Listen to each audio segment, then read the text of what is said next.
একদিন টুনি বাসায় দুটি ডিম পেড়ে সে খাবারের সন্ধানে যায়। ঠিক তখনই সেখানে এক শাকচুন্নি চলে আসে।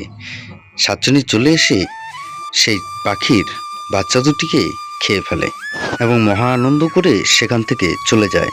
তারপরে বাসায় টুনি ফিরে এসে দেখে তার বাচ্চা নেই এবং টুনি খুব কান্নাকাটি করে। তখন শাকচুন্নি আবার সেখানে চলে এসে বলে, টুনি, তোর ছানা দুটিকে খেয়ে অনেক মজা পেলাম। তখন টুনি অনেক কান্না করতে থাকে আর টুনি বলতে থাকে, কেন তুমি আমার ডিম দুটি খেয়ে নিলে? তখন শাকচুন্নি বলে, ওখানে ডিম ছিল না, দুটো ছানা ছিল, সুন্দর ছানা ছিল। এই শুনে টুনি আরো অনেক জোরে জোরে কান্না করতে থাকে।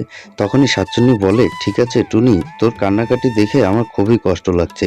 আমি তোর ছানা দুটোকে ফিরিয়ে দিতে পারি যদি সবাই এই ভিডিওতে লাইক সাবস্ক্রাইব করে দেয় তাহলে।